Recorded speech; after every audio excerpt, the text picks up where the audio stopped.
మీ ఎలాంటి వ్యాపార ప్రకటనలకైనా వెంటనే మా ఛానల్ సంప్రదించండి. అందరికీ నమస్కారం. నేను శిరీష. ఈరోజు మనతో పాటు ఉన్నారు ప్రముఖ ఆధ్యాత్మికవేత్త ప్రొఫెసర్ డాక్టర్ ముల్లపూడి సత్యనారాయణ మూర్తి గారు. గురుగారితో మాట్లాడదాం. గురుగారు నమస్కారం. నమస్కారం శిరీష. గురుగారు, ముఖ్యంగా ఈ డిసెంబర్ మాసంలో కర్కాటక రాశి వారికి ఎలా ఉండబోతుందంటారు? కర్కాటక రాశి వాళ్ళకందరికీ కూడా అష్టమ రాహు ఉంది. దానివల్ల కొంచెం మనశ్శాంతిగా లేకపోవడము, పని లేట్ అవ్వడం అలాంటివి ఉండవు, కానీ అవ్వకపోవడం అనేది ఉండదు, కానీ కొంచెం ఆలస్యంగా పనులు అంటూ మాత్రం జరుగుతాయి. అదేవిధంగా ఈ యొక్క కర్కాటక రాశి వారికి అందరికీ కూడా మనకి కేతువు ధనస్థానంలో ఉన్నటువంటి కారణంగా డబ్బులు అనేటటువంటివి నెమ్మదిగా వస్తాయి, కనబడవు అనమాట. ఏ విధంగా డబ్బులు సంపాదన అనేటటువంటి, అలాగే గోప్యంగా గుప్యంగా ధనాన్ని సంపాదిస్తారు. అలాగే ఈ యొక్క శుక్రగ్రహాన్ని కనుక మనం చూసుకున్నట్లయితే తులా వృశ్చిక సంచారాల వలన ఈ యొక్క కర్కాటక రాశి వారికి పరమ శుభాలు కలుగుతాయి. భార్య వల్ల కలిసి రావడము, అత్తగారుల వల్ల కలిసి రావడము, భార్య తరపు బంధువుల వల్ల వాళ్ళు ఇస్తాననేటటువంటి కట్నకానుకలు ఏమైనా పెండింగ్లో ఉన్నా అవన్నీ కూడా వచ్చేయడము, ఇలాంటివన్నీ కూడా జరుగుతాయి. అలాగే సంతానము కూడా వీళ్ళకి కలగడానికి అవకాశాలు ఉన్నాయి.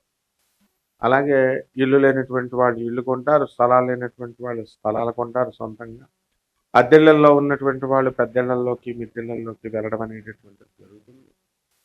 కాకపోతే ఆరోగ్య సమస్యలు అనేటటువంటి కొద్దిగా ఉండడానికి అవకాశాలు ఉంటాయి. స్త్రీలకి ప్రతి మంత్ వచ్చే మెన్స్ట్రల్ సైకిల్లో ఇంబ్యాలెన్స్ కానీ, లేకపోతే డిసార్మోనీ కానీ, పీసీఓడి ప్రాబ్లమ్స్ లాంటి ప్రాబ్లమ్స్ మహిళలకి, మగవాళ్ళకి చెవుడు, తర్వాత ఈ యొక్క ఐసైట్ ఇలాంటి ప్రాబ్లమ్స్ రావడానికి అవకాశాలు అధికంగా ఉన్నాయన్నమాట. ఇకపోతే విద్యార్థులను మనం తీసుకున్నప్పుడు విద్యార్థులు మొత్తము చదువులో ఇంకా చదవాల్సినటువంటి అవసరం ఉంది. మెయిన్గా వీళ్ళకి స్కాలర్షిప్స్ కూడా అప్లై చేస్తే ఇమీడియట్ వచ్చేటటువంటివి. మిగతా వాళ్ళందరికీ కూడా ఒక ప్రాసెస్ ఉంటే వీళ్ళకి మీరు అటెండెన్స్ వస్తే అవి ఆటోమేటిక్గా అవే రెన్యూవల్ అవుతాయని చెప్పడం జరుగుతుంది. అంటే ఆ విధంగా అనమాట. వీళ్ళు మానేస్తే ఆటోమేటిక్గా రావు. కాబట్టి ఈ విధంగా అంటే ఏంటంటే వీళ్ళ చేతుల్లో ఉంటుంది అని చెప్పడం దీంట్లో అర్థం. అలాగే ఆదాయాలు బాగా పెరుగుతాయి.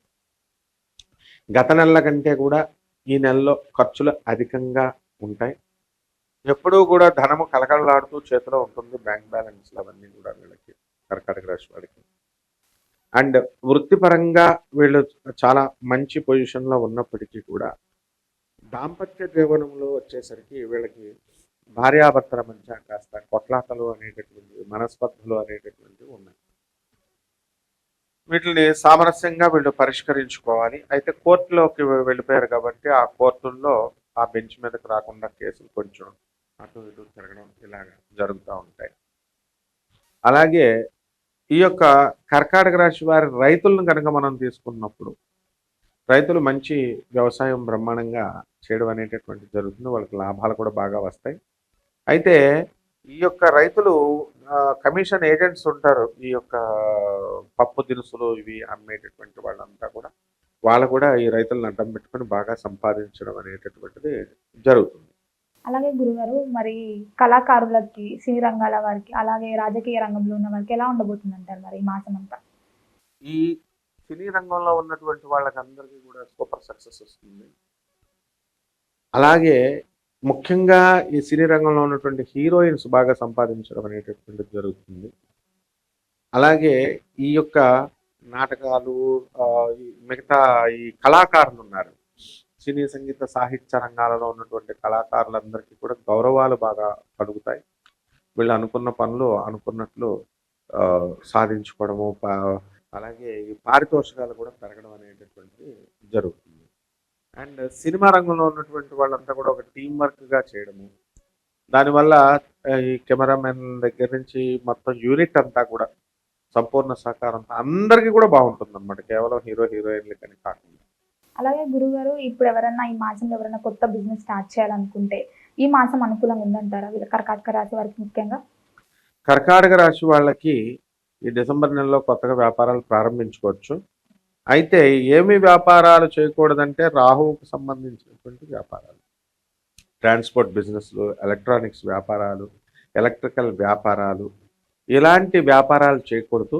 విపరీతమైనటువంటి మానసిక ఒత్తిడి అనేటటువంటిది చాలా ఎక్కువగా ఉంటుందన్నమాట.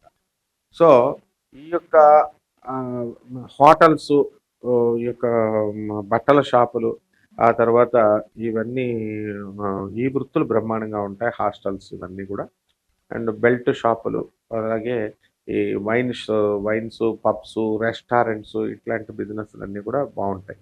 ఫ్యాన్సీ షాపులు, గోల్డ్ షాపులు, అలాగే ఈ వ్యాపారాలే కాకుండా ఆ వ్యాపారాల్లో చేసేటటువంటి ఆ షాపుల్లో పనిచేసేటటువంటి చిన్న చిన్న ఉద్యోగస్తుల నుంచి అందరికీ కూడా మంచి డెవలప్మెంట్ అనేటటువంటిది ఉంటుంది. ఈ మాసంలో దూర ప్రయాణాలు చేయొచ్చు అంటారా మరి? ఈ మాసంలో దూర ప్రయాణాలు చేయకూడదు, కానీ కర్కాటక రాశి వాళ్ళంతా దూర ప్రయాణాలు చేస్తారు. అందువల్ల తప్పనిసరి పరిస్థితుల్లో దూర ప్రయాణాలు వస్తాయి. కాబట్టి ఈ ఇక్కడ అష్టమ రాహువు ఎప్పుడైతే ఉన్నాడో అటువంటిప్పుడు దూర ప్రయాణాలు చేస్తే మనకి యాక్సిడెంట్లు అవ్వడం కానీ, లేకపోతే ఏదో ఒక రకంగా మనకి వెళ్ళిన పని అవ్వకపోవడమో, లేకపోతే అలాంటి ఏదో ఒకటి జరుగుతుంది. మానసికంగా ఒత్తిడి అనేటటువంటిది రావాలి. కానీ వీళ్ళకి తప్పనిసరి పరిస్థితుల్లో వీళ్ళు వెళ్ళడం, ఏదో క్షేమంగా ఆ గురుగ్రహం వల్ల రావడం, ఇలాంటివన్నీ కూడా జరుగుతాయి. అలాగే గురుగారు, ఈ మాసం అంతా వీళ్ళకి అంటే తదుపరి మాసంలో చూసుకుంటే నరదిష్టి, నరఘోష నుంచి బాధపడుతున్న వారికి ఎలాంటి ఉపశమనం ఉండబోతుందంటారు? ఈ మాసంలో ఏదైనా అనుకూలంగా ఉంటుందంటారా వీళ్ళకి? నరదృష్టి, నరఘోష ఎప్పుడు తగులుతుంది? ఎవరికి తగులుతుంది? ఎదుటి వాళ్ళు అందంగా నీలా తయారైతే అప్పుడు వాళ్ళకి నరదృష్టి వస్తుంది, నరఘోష. అలాగే డబ్బులు పుష్కలంగా ఈ అంబానీలాగా సంపాదిస్తుంటే నరఘోష వస్తుంది. అటువంటి వాళ్ళకి తప్పకుండా ఈ యొక్క నెలలో అవకాశాలు ఉంటాయి. కాబట్టి అంటే అంత ఇదిగా ఆదాయాలు సంపాదిస్తారు, అంత ఇదిగా శుక్రుడు బాగున్నాడు కాబట్టి సౌందర్యం పట్ల వీళ్ళు శ్రద్ధ తీసుకుంటారు అనేది ఇక్కడ మనకి తేటతెల్లం అవుతుంది. కాబట్టి తప్పకుండా ఇటువంటి నరఘోష ఇవన్నీ కూడా ఈ కొన్ని పరిహారాలు చేసుకోవడం ద్వారా, జనరల్గా ఇప్పుడున్న గ్రహాలు వీళ్ళన్ని పరిహారాల ద్వారా మనం వాటిని సరి చేసుకోవచ్చు. అలాగే గురుగారు, ఈ అకస్మాత్తిక ధనలాభం అంటుంటారు, ఈ లాటరీస్ అని అలా ఏమన్నా తలిగే ఛాన్సెస్ ఉన్నాయంటారా ఈ మాసంలో వీళ్ళకి?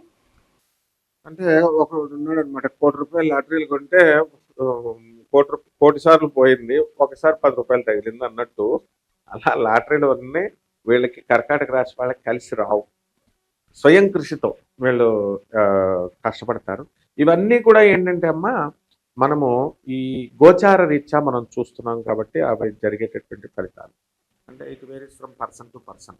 అయితే వ్యక్తిగత జాతకాలను మనం చూడాలి. గ్రహాలు వీళ్ళకి లాటరీలు తగులుతున్నాయా, వీళ్ళకి పెళ్లిళ్ళు అవుతున్నాయా, ఇలా ప్రతిదీ, వీళ్ళకి ప్రభుత్వ ఉద్యోగాలు వస్తున్నాయా, లేకపోతే కౌన్సిలింగ్లో ఉద్యోగాలు వస్తున్నాయా అనేటటువంటిది, క్యాంపస్ ఇంటర్వ్యూలు వస్తున్నాయా, ఇలా ఇవన్నీ కూడా కేవలము వాళ్ళ పర్సనల్ డేటాను తీసుకొని మనం వ్యక్తిగత జాతకాలను చూసినప్పుడు మాత్రమే మనకు అర్థమవుతుంది. అలా కాకుండా ఇన్ జనరల్గా ఇది గోచారం మామూలుగా కొన్ని కోట్ల మందికి కామన్ ప్లాట్ఫారం మీద మనం చెప్పేటప్పుడు ఇవన్నీ కూడా సూచనప్రాయంగా ఈ రాశి ఫలాలని మనం తీసుకోవాలి. కాబట్టి కొన్ని పరిహారాలు చేసుకుంటే వీళ్ళు తప్పకుండా వీళ్ళందరికీ కూడా మంచి జరుగుతుంది. ఆ పరిహారాలు ఏంటంటే, అష్టమ రాహువు కాబట్టి రాహు జపం చేయాలి, రాహు స్తోత్రాలు చదవాలి. రాహుకి కిలోంపావు మినుముల్ని ఆవుపేడ రంగు ఉన్నటువంటి వస్తువులనిచ్చి పేద బ్రాహ్మణులకి శనివారం నాడు దానం చేసుకోవాలి ఉదయం 8 గంటలకి. అలాగే రావి చెట్టుని తీసుకొని రావి చెట్టు చుట్టూ ఓం రాహవే నమః అంటూ ప్రదక్షిణాలు చేసుకున్నట్లయితే అప్పుడు కూడా బ్రహ్మాండంగా వీళ్ళకి బాగుంటుంది. అలాగే దుర్గాదేవిగా ఆరాధన చేసుకోవడము, వీటి ద్వారా మనకి ఈ కర్కాటక రాశి వారికి ఈ నెలలో బ్రహ్మాండం ఉంటుంది. ఓవరాల్ గురుగారు, ఈ కర్కాటక రాశి వారికి ఈ డిసెంబర్ మాసంలో ఎలా ఉండబోతుంది, ఎలాంటి జాగ్రత్తలు తీసుకోవాలి, ఏ దైవాన్ని పూజించాలో తెలియజేసినందుకు ధన్యవాదాలు. ధన్యవాదాలు.